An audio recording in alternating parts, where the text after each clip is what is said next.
Hello everyone, welcome back to YouTube channel exam beginner. उम्मीद है आप लोगों की एफसीआई इजी 3 एग्जाम्स की प्रिपरेशन काफी अच्छी चल रही होगी। डेट अभी तक आपकी डिक्लेयर नहीं हुई है और आज की क्लास में क्या होने वाला है मैं आपको ये शुरू में बता देता हूं, उसको ध्यान से सुनिए। मैं आपकी आज बेसिक नॉलेज क्वेश्चंस पे टेस्ट लेने वाला हूं। बेसिक क्वेश्चंस मैंने यहां पर लिए हैं ताकि आपका पता लग सके कि आपके बेसिक क्वेश्चंस पे कमांड कितनी है, क्योंकि इस तरह के क्वेश्चंस भी क्या है कि एग्जाम में पूछने की उम्मीद रहती है। पिछले जो मॉक टेस्ट हमने कंडक्ट करा लिए दो, अगर उसने आप तक अभी तक नहीं देखे तो उनके लिंक नीचे डिस्क्रिप्शन में या ऊपर आई बटन में भी वहां से जाकर आप उसको देख सकते हैं। सेकंड थिंकिंग, यहां पर आज आपका एफसीआई मैनेजर ग्रेड का पेपर है। अगर आप में से कोई भी स्टूडेंट इसमें अपीयर हो रहा है तो आप हमें अपना एक्सपीरियंस, कौन से क्वेश्चन आए थे, किस तरह का पैटर्न था, क्या लेवल था, वो सब आप हमारे साथ शेयर कर सकते हैं हमारे व्हाट्सएप नंबर के थ्रू, ताकि बाकी बच्चों को भी इसका बेनिफिट मिल सके। तो चलिए देर ना करते हुए आज के सेशन को शुरू करते हैं। लेकिन जो भी यहां पर चैनल पे नए हो, चैनल को सब्सक्राइब कर लो ताकि आपके पास सारा यूजफुल कंटेंट पहुंचता रहे, चाहे वो क्लासेस से रिलेटेड हो या वो एग्जाम की अपडेट से रिलेटेड हो। ए टू जेड सारा इंपॉर्टेंट अपडेट आप तक पहुंचता रहे, इसलिए चैनल को आप सब्सक्राइब कर लो। और सेकंड थिंग कि आप यहां पर हमारा टेलीग्राम चैनल भी ज्वाइन करना ना भूले, जहां पर आज की क्लास की पीडीएफ आप लोगों के साथ शेयर की जाएगी। आगे बढ़ने से पहले मैं आप लोगों को एक बात बताना चाहूंगा कि यहां पर हमारा एफसीआई एग्जाम के लिए जो कि AG3 है उसकी टेस्ट सीरीज चल रही है। बहुत सारे बच्चे उसमें एनरोल है। अगर आप में से किसी को भी इसकी रिक्वायरमेंट है तो आप भी इसको हमारी प्ले स्टोर पे एप्लीकेशन पे जाकर ज्वाइन कर सकते हैं। इसमें हम आपको कई सारी चीजें दे रहे हैं जो कि आपके एग्जाम से रिलेटेड ही आपके लिए काम आने वाली है, क्योंकि इसको स्पेशली हमने इसलिए डिजाइन किया है ताकि आप इसके अच्छे से प्रैक्टिस कर अपने एग्जाम में कॉन्फिडेंट हो सके और ऐसे क्वेश्चंस आपके दिमाग में आ सके, आपके सामने आ सके, प्रैक्टिस में आ सके, जिनके आपके एग्जामिनर के द्वारा पूछने की उम्मीद ज्यादा है। साथ में मैं आपको यहाँ पर जनरल साइंस के क्वेश्चंस भी दे रहा हूँ ताकि आप जनरल साइंस में आपका पोर्शन वीक ना रहे। करंट अफेयर पे भी स्पेशल ध्यान दिया जा रहा है और सारी डिटेल्स के लिए आप हमारी एप्लीकेशन प्ले स्टोर से डाउनलोड कर वहां पर इस कोर्स की पूरी डिटेल ले सकते हैं। हिंदी इंग्लिश दोनों लैंग्वेज में अवेलेबल है। सारे लिंक नीचे डिस्क्रिप्शन में है, वहां से जाकर भी आप चेक कर सकते हैं। या फिर अगर कोई डाउट होगा तो आप मुझे हमारे व्हाट्सएप नंबर के थ्रू भी एनी टाइम मुझसे कॉन्टैक्ट कर सकते हैं। तो शुरू करते हैं आज का हमारा पहला क्वेश्चन, जैसे कि स्क्रीन पे है। Who among the following is known as the birdman of India? निम्नलिखित में से किसे बर्डमैन ऑफ इंडिया के रूप में जाना जाता है? चलिए, जैसे चार ऑप्शन आपके सामने, आर रमा, सलीम अली, डॉक्टर किरण और जे सूर्यवंशी। मान लेते हैं हमें इसका आंसर नहीं पता है और हमें ये गैस करना है कि यहाँ पर सही आंसर क्या होगा। तो आप क्या गैस करोगे? अगर मेरे केस में बात की जाए तो मैं यहाँ पर अगर गैस करूँगा तो आर रामा में से या जय सूर्यवंशी में से मैं गैस करूँगा कि हाँ इन दो में से कोई एक हो गए। लेकिन नहीं, यहाँ ये हमारे आंसर्स गलत हो गए और जो यहाँ पे करेक्ट आंसर है वो है यहाँ पर सलीम अली। सलीम अली के नाम से आपने बर्ड सेंचुरी का नाम भी सुना होगा। तो जो सलीम अली के नाम से बर्ड सेंचुरी भारत में स्थित है, आपको ये इंपॉर्टेंट हो जाता है यहाँ पर जानना कि यहाँ पर सलीम अली के नाम से जो बर्ड सेंचुरी है वे और कोई नहीं, भारत के बर्डमैन ऑफ इंडिया ही थे। इनका जन्म 1896 के आसपास हुआ था और इन्हें राज्यसभा के लिए भी नॉमिनेट किया गया था अपने टाइम में। साथ ही में जो सलीम अली के नाम से यहाँ पर बर्ड सेंचुरी बनी हुई है वो कहाँ पर सिचुएटेड है, यानी कहाँ पर बनी हुई है, ये भी एक क्वेश्चन यहाँ पर इंपॉर्टेंट है। तो वो आपकी गोवा राज्य में है। तो हमारा करेक्ट आंसर क्या हुआ यहाँ पर? Salim Ali, option number B. आगे बढ़ते हैं और नेक्स्ट क्वेश्चन देखते हैं। नेक्स्ट क्वेश्चन भी हमारा यहाँ पर बेसिक नॉलेज से है कि the festival of the Kumbh Mela is organise in India the course of how many years? यानी कुंभ मेले का आयोजन कितने वर्षों में किया जाता है, ये पूछा जा रहा है। ये तो बहुत कॉमन सा आंसर है, आपको पता होगा कि कितने वर्षों में किया जाता है, 12 वर्षों में। अब इससे रिलेटेड क्या क्वेश्चन बनते हैं, यहाँ के जो करंट अफेयर के निकलते हैं कि लास्ट कुंभ का मेला जो था वो कौन कौन से टाइम चला, यानी कौन से ईयर में और कौन कौन से मंथ चला। अब आपको सबको पता है कि लास्ट कुंभ मेला 2021 में चला था और ये आपके यहाँ पर जनवरी से स्टार्ट हुआ था, 14 जनवरी से स्टार्ट होकर ये आपका यहाँ पर अप्रैल के लास्ट तक चला था यहाँ पर। और दूसरी बात ये कि जो आपका कुंभ मेला है वो भारत के कौन कौन से स्थानों पर, कौन कौन से तीर्थ स्थानों पर इसको मनाया जाता है। तो 4 तीर्थ स्थानों पर ये मनाया जाता है। एक है आपका यहाँ पर हरिद्वार, दूसरा है आपका प्रयागराज, तीसरा आपका उज्जैन है और चौथा आपका है नासिक। तो ये क्वेश्चन यहाँ से इससे रिलेटेड थे। आगे है नेक्स्ट क्वेश्चन। हमारा नेक्स्ट क्वेश्चन है कि भारत के साथ कितने देश भूमि सीमा साझा करते हैं? ज्योग्राफी का एक क्वेश्चन है यहाँ पर ये कि भारत के साथ how many countries share the land border with India. बहुत ही बेसिक सा क्वेश्चन है, लेकिन आप में से मैं जानता हूं कि बहुत सारे स्टूडेंट इसका गलत आंसर तक दे सकते हैं, लेकिन नहीं, इसका करेक्ट आंसर देना है। मैं आपको गिनवाता हूं कौन कौन से यहाँ पर वे, आप बताना टोटल कितनी है। एक तो आपका साथ यहाँ पे लगता है पाकिस्तान के साथ सीमा, भूमि सीमा की बात की जा रही है, ध्यान दीजिएगा भूमि सीमा के बारे में। तो लैंड बॉर्डर्स के बारे में बात की जा रही है। एक आपका पाकिस्तान, सेकंड आपका अफगानिस्तान, थर्ड आपका चाइना, फोर्थ आपका यहाँ पर नेपाल, और फिफ्थ आपका भूटान, और सिक्स आपका बांग्लादेश, और सेवन है आपका यहाँ पर म्यांमार। इन 7 देशों के साथ भारत की क्या लगती है, यहाँ पर लैंड बॉर्डर शेयर किए जाते हैं। तो इसका करेक्ट आंसर क्या होगा हमारा यहाँ पर 7। लेकिन 2 देश ऐसे हैं जिनके साथ हमारी जल सीमा लगती है। एक तो है आपका यहाँ पर श्रीलंका, और दूसरा है आपका यहाँ पर मालदीव। तो ये क्वेश्चन काफी इंपॉर्टेंट था ज्योग्राफी के लिहाज से और आपकी जनरल नॉलेज के लिए। अगला है नेक्स्ट क्वेश्चन हमारा, Mohammad Ghori defeated the second battle of the तारवाड़ी। तो मोहम्मद गोरी ने तारवाड़ी के दूसरे युद्ध में किसको पराजित किया था, ये पूछा गया है।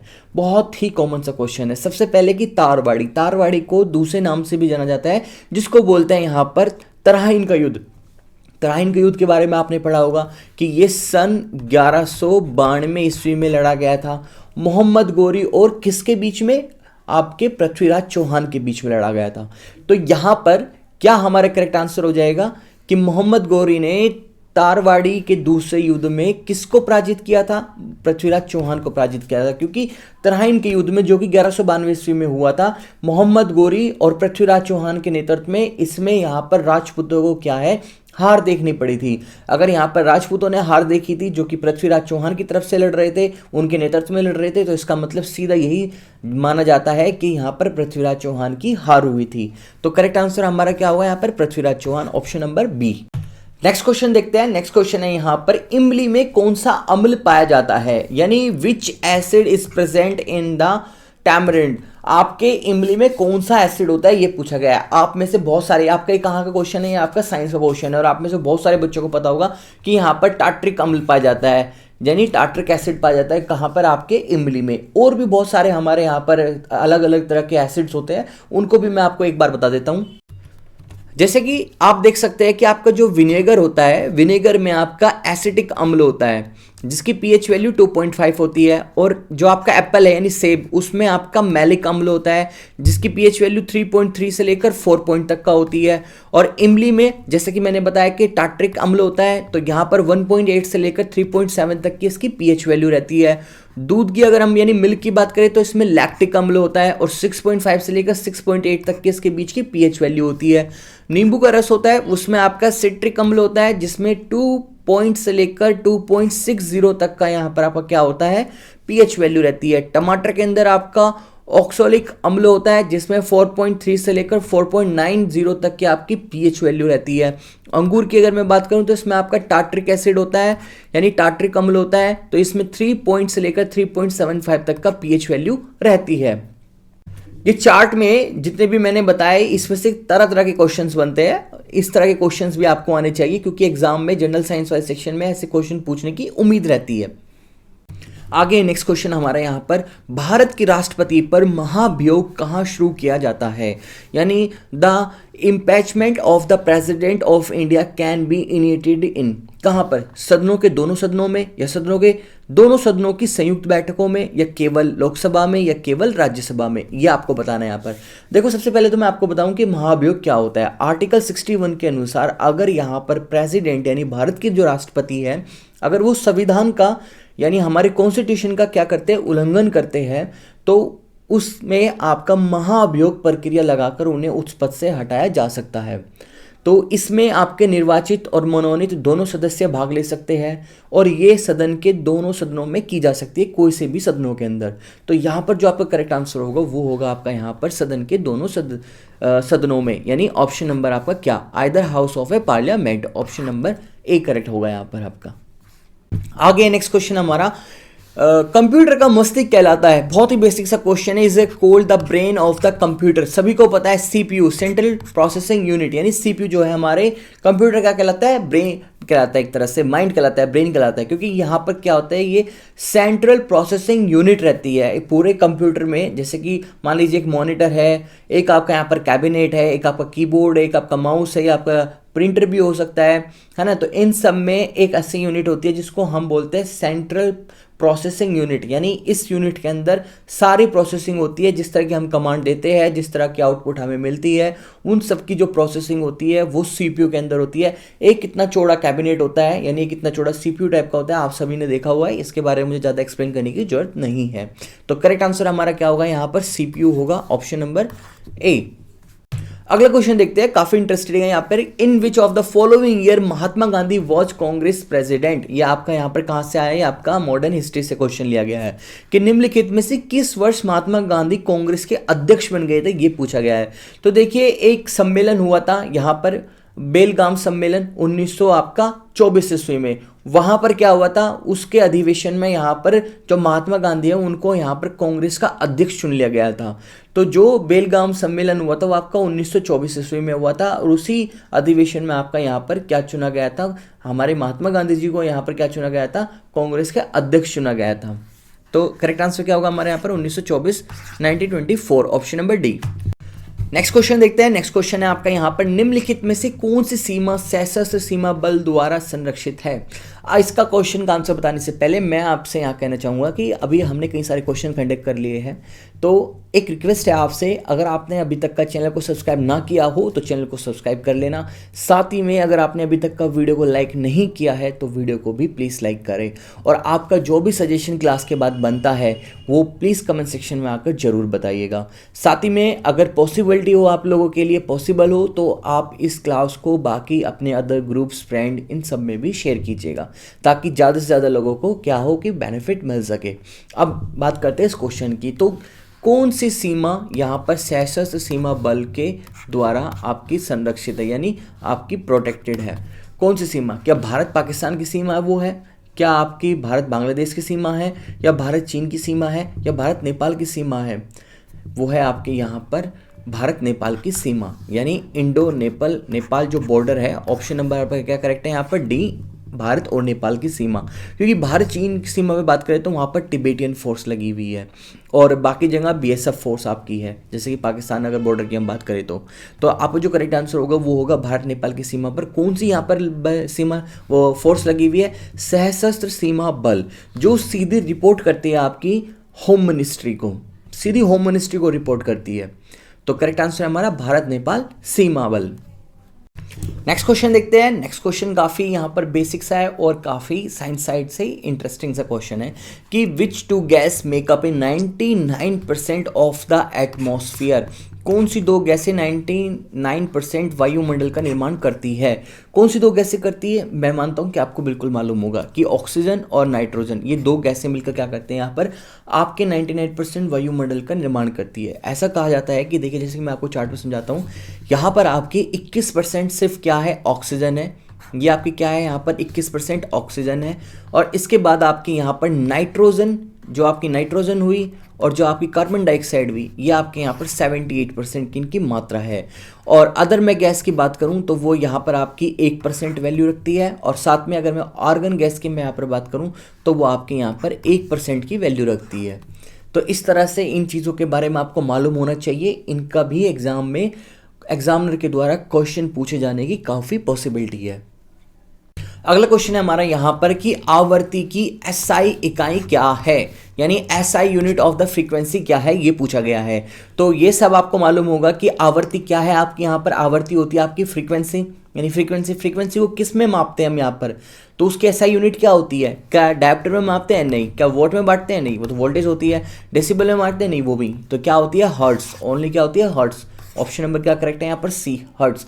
कि हम फ्रीक्वेंसी को किस चीज़ में मापते हैं, हम मापते हैं उसको यहाँ पर हर्ट्स में। उसका एसआई यूनिट क्या होगी, यहाँ पर हर्ट्स होगी। इसका मैं बाकी चीज़ों की क्या क्या यहाँ पर यूनिट्स रहने वाली है वो भी मैं आपको यहाँ पर बता देता हूँ, उसको भी आप ध्यान से देखें, क्योंकि वहाँ से भी क्या है ना कि क्वेश्चन बनने की उम्मीद रहती है। जैसे कि आप स्क्रीन पर देख सकते हैं, यहाँ पर लेंथ है यानी लंबाई, उसको हम किस में मापते हैं, मीटर में है उसकी यूनिट। फोर्स यानी बल, उसको क्या में, यूनिट न्यूटन में। साथ में वेलोसिटी यानी आपका वेग, उसको कहेंगे हम मीटर पर सेकंड में नापते हैं।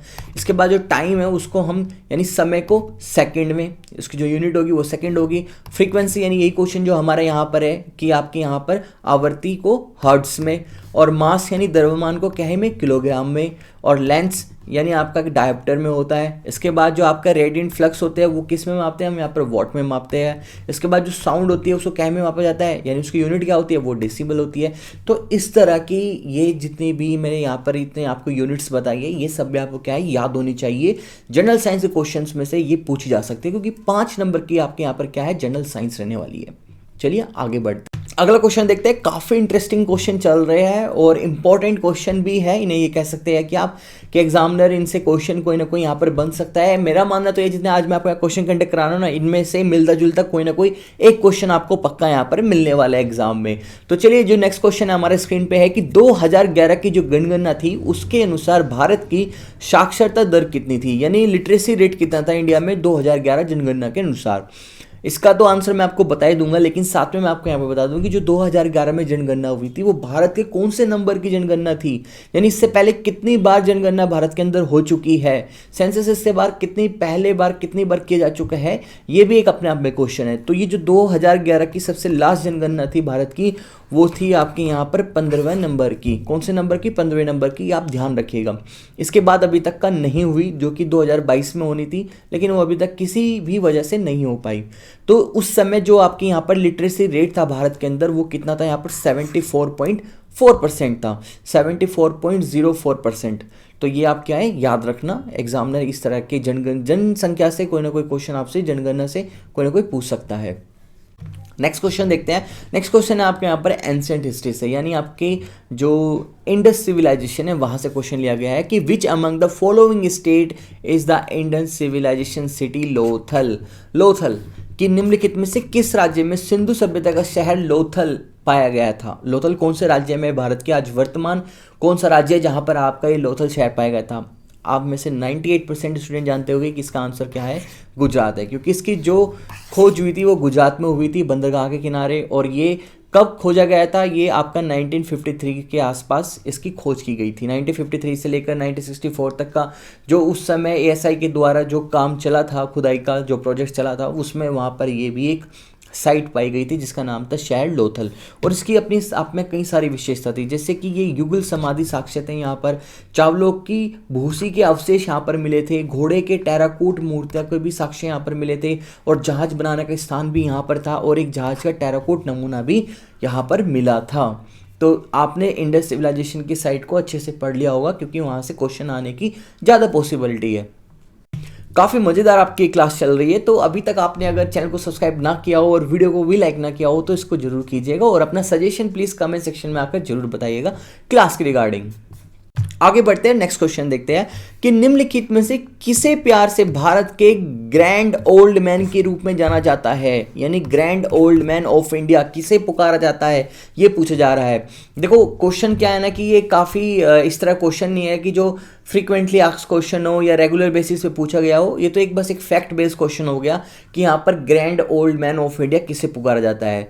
तो इसका आंसर मैं आपको बताऊंगा, वो थे आपके यहाँ पर दादा भाई नौरोजी। दादा भाई नौरोजी जो थे उन्होंने स्वराज प्राप्ति के लिए काफ़ी ज़्यादा संघर्ष और कड़ी मेहनत की, इसलिए उनके साथ के लोग उन्हें यहाँ पर ग्रैंड ओल्ड मैन पुकारने लगे थे।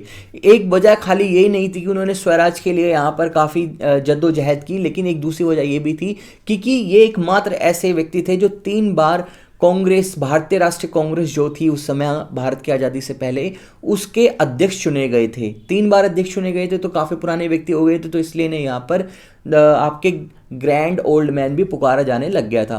तो यानी ये फर्स्ट टाइम यहाँ पर भारतीय राष्ट्रीय कांग्रेस अध्यक्ष 86 में चुने गए, 1886 में, देन ये आपके 1893 में सिलेक्ट हुए, उसके बाद ये 1906 में आखिरी बार यहाँ पर भारतीय राष्ट्रीय कांग्रेस के अध्यक्ष बने थे।